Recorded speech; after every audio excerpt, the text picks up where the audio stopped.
Hi, everyone. My name is Antionette Carroll, and I am a serial social entrepreneur. I am a Black woman. I am a mother. I am a wife, an activist, an organizer, and a redesigner for justice.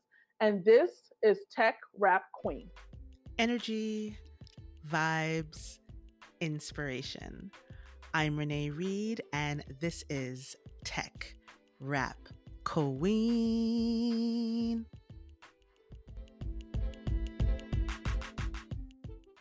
Royal Court, I am just over the moon excited for this edition of Tech Rap Queen. Once again, you're in for a special treat.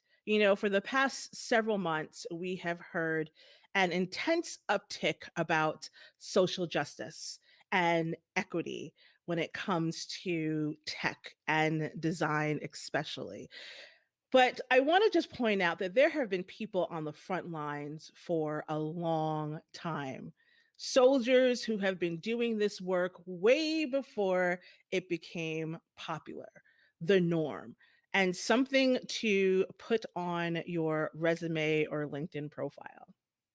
My guest is such a beam of light, a revolutionary of sorts, and just a queen in her own right, a soldier on the front lines doing some amazing work, and just really excited to hear about the gems she's going to share and just bless the royal court with. Without further ado, let me bring up the wonderful Antionette Carroll. Welcome to Tech Rap Queen, my good sis. All right. Thank you for having me. Can we just talk about that background? Beautiful. Listen, Trying to get listen. like you. Trying to get like Get you. bringing in just the nature. I Mhm. became quite the plant mom over this shelter in place pandemic times. Has anything done? Have you done anything during this past year that you've like changed up? I didn't think I was going to do this. Who am I right now? Well, I would say become a plant mom. No, my best friend, yes. Like he is now over 100 plants in his house. And I'm just like, bless your heart. I just have one little succulent and the polar baby's not even making it. Like, it's just not making it. Let's talk about equity design. And again, last couple of months, there's just been this uptick about equity and social justice and all those things. But you have been talking about this for a long time. Yeah. I'll let you just explain what it is in your own words Mhm. to the royal court. No, absolutely. And it's interesting because my company has been around for this year, be our 7th year. And I'm just like, okay, where did the time go? How many Seriously. years? This year would be the 7th year of Creative Reaction Lab. And we pioneered Equity Center Community Design, which came out in 2017. So this year would be the 4th year of Equity Center Community Design. And it's interesting because the equity design framework is honestly it's a movement. There's several different institutions, individuals that are contributing to this. And so I want to be very mindful of calling them out because this work can't be done by one individual institution. It's actually done collectively. And so you have Equity X Design, you have Design School X, you have Betna Design, you have Frame Design, you have Liberatory Design, you have all these different, you have design justice framework, right? Like you have all these different frameworks that are ultimately working towards equity.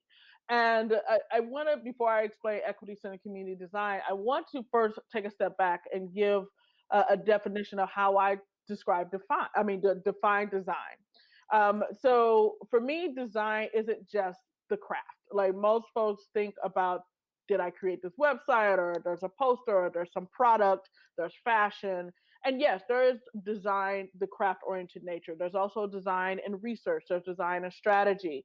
And IBM in the 1960s defined design as the intent behind an outcome. 1960s, folks. Like, think about we are in 2021. Let's just marinate on that for a second. So this is not something that's new that actually came from the 1960s. My organization has actually expanded that definition and said design is the intent and unintentional impact behind an outcome. And part of that is being very frank that we need to hold ourselves accountable to the impact of what we are creating and producing and not just say, I had the best intent. right? Say that again. Wait a minute. Say that one more time. W- Back it up. I know it because we don't hold ourselves accountable. We don't think about the responsibility that we hold. And when you actually look at the definition of design presented that way, which is the intent and unintentional impact behind an outcome, you then are looking at the reality that everything has been by design. And that means even the systems of oppression, inequality, and inequity that we are navigating. And that means we also can be redesigning them. And we need to recognize that there are designs that are being produced every second of the day. And how many of these designs actually are exclusive? How many of these designs actually perpetuate more inequities and create more disparities? And so that leads to my definition of equity, right? So, my definition of equity is when outcomes are not predictable based on someone's identity. And so when I talk about racial equity is when outcomes are not predictable based on someone's race, right? And so when you look at the definition of design, which talks about outcomes, and you look at the definition of equity that talks about outcome, there is already a synergy there, and yet there tends to be continuous segregation and separation as if these worlds don't live together. When we think about equity, diversity, and inclusion, they tend to be centered more around awareness building, and design tends to be centered more around action and creation. But what does it look like when we move from awareness to actually to action and actually design equitable outcomes for not only ourselves but also the communities in which we are navigating? And so when my company and I came up with equity centered community design, for us it was thinking about how do we recognize that we are navigating power dynamics, we are navigating history, and should be therefore integrating healing within every step of the process. We also are continually working with others to create interventions to address these different systems that we are living in every day. But how do we make sure that those creators are actual living experts and not just the folks that have the professional pedigree or the academic pedigree, but understand that living experts are the folks that are not only proximate to the issue and should not just be viewed as research subjects, as they tend to be, but they are also proximate to addressing the issue themselves. But many times they lack the resources and the support and the community to bring those ideas to life. And equity centered community design is providing a framework for that. I'm gonna let that marinate just I know. for a Hold on. second. Hold on. How was I? How long was I talking? A little bit. I'm gonna You let know. that marinate. I'm my bad. I can sometimes go there. No, no, that's just I gotta give that room to breathe. I love it. In creative reaction labs, tongue tied now. Um, your focus is on youth Yes. and bringing that awareness to these young voices and creatives. And why was that so intentional for you to start Hmm. with the youth? Because, when we talk about design, a lot of this is just, oh, we could just start an industry. But you Yeah. were very intentional in starting with the youth. Talk to me about that decision. Yeah, and I would say it's not just bringing the awareness to them, but also bringing the power to them and really helping them understand the power that they already hold and the power they will continue to cultivate over time. When we think about the work of youth, it's actually twofold. One, when you think about our history, youth have actually been the architects of culture and change throughout our time.